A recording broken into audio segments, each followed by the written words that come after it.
আচ্ছা, আপনি খেয়াল করেছেন যখনই আপনি আপনার ট্যালেন্ট প্রকাশ করতে যান, তখনই কেউ না কেউ আপনাকে অপছন্দ করা শুরু করে।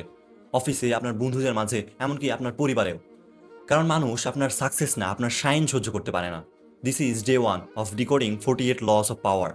ল 1, নেভার আউটশাইন দ্য মাস্টার। আর এই একটা ভুল করার কারণেই ইতিহাসে অনেক ট্যালেন্টেড মানুষ শেষ হয়ে গেছে। আর সবচেয়ে ভয়ঙ্কর বিষয়, আপনি ভাবতেছেন আপনি তাকে ইমপ্রেস করতেছেন, কিন্তু সামনে বসা লোকটা সাইলেন্টলি এটা ফিল করতেছে এই ছেলেটা তো একদিন আমার জায়গা নিয়ে নিবে। আর এইখান থেকেই শুরু হয় সাইলেন্ট ওয়ার। সময়টা 1661, ফ্রান্সে তখন লুইস সবেমাত্র রাজা হয়েছে।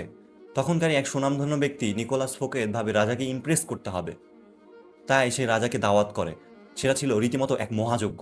সোনার থালায় খাবার, বাগানে ঝর্ণা, আতশবাজি, থিয়েটার, 6,000-এর বেশি মানুষ, আর বিখ্যাত সব আর্টিস্টের পারফর্ম।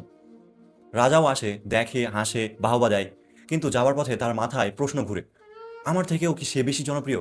প্রজারা কি আমার থেকে তাকেই বেশি পছন্দ করে? মাত্র 3 সপ্তাহ। 3 সপ্তাহ পরে নিকোলাসকে গ্রেফতার করা হয়। একের পর এক মামলা চলতেই থাকে, শেষ পর্যন্ত যাবজ্জীবন কারাদণ্ড। আর জেলেই মৃত্যু হয়। কারণ হিসাবে দুর্নীতি তো ছিলই, কিন্তু সব মানুষ জানতো আসল কারণটা কি। আসলে পাওয়ারফুল মানুষ অ্যাডভাইস ভুলে যেতে পারে, কিন্তু ইনসিকিউরিটি ভুলে না। তাই অনেক বস থাকে যারা স্মার্ট এমপ্লয়ি পছন্দ করে না।